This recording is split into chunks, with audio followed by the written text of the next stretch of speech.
खुलुमबाय आंनि तामुनि बर'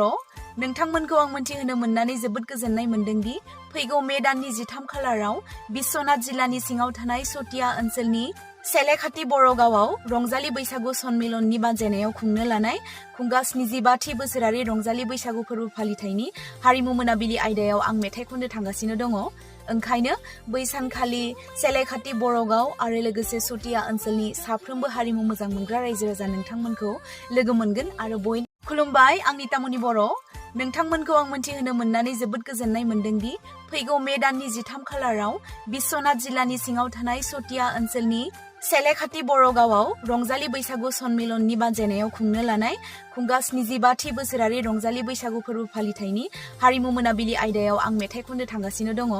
ओंखायनो बै सानखालि सेलेखाथि बर'गाव आरो लोगोसे सतिया ओनसोलनि साफ्रोमबो हारिमु मोजां मोनग्रा रायजो राजा नोंथांमोनखौ लोगो मोनगोन आरो खुलुमबाय आंनि तामुनि बर' नोंथांमोनखौ आं मोनथिहोनो मोननानै जोबोद गोजोननाय मोनदोंदि फैगौ मे दाननि 13 खालाराव बिश्वनाथ जिल्लानि सिङाव थानाय सतिया ओनसोलनि सेलेखाथि बर'गावआव रंजालि बैसागु सन्मिलननि बानजायनायाव खुंनो लानाय खुंगा 75थि बोसोरारि रंजालि बैसागु फोरबो फालिथायनि हारिमु मोनाबिलि आयदायाव आं मेथाइ खननो थांगासिनो दङ। ओंखायनो बै सानखालि सेलेखाथि बर'गाव आरो लोगोसे सतिया ओनसोलनि साफ्रोमबो हारिमु मोजां मोनग्रा रायजो राजा नोंथांमोनखौ लोगो मोनगोन आरो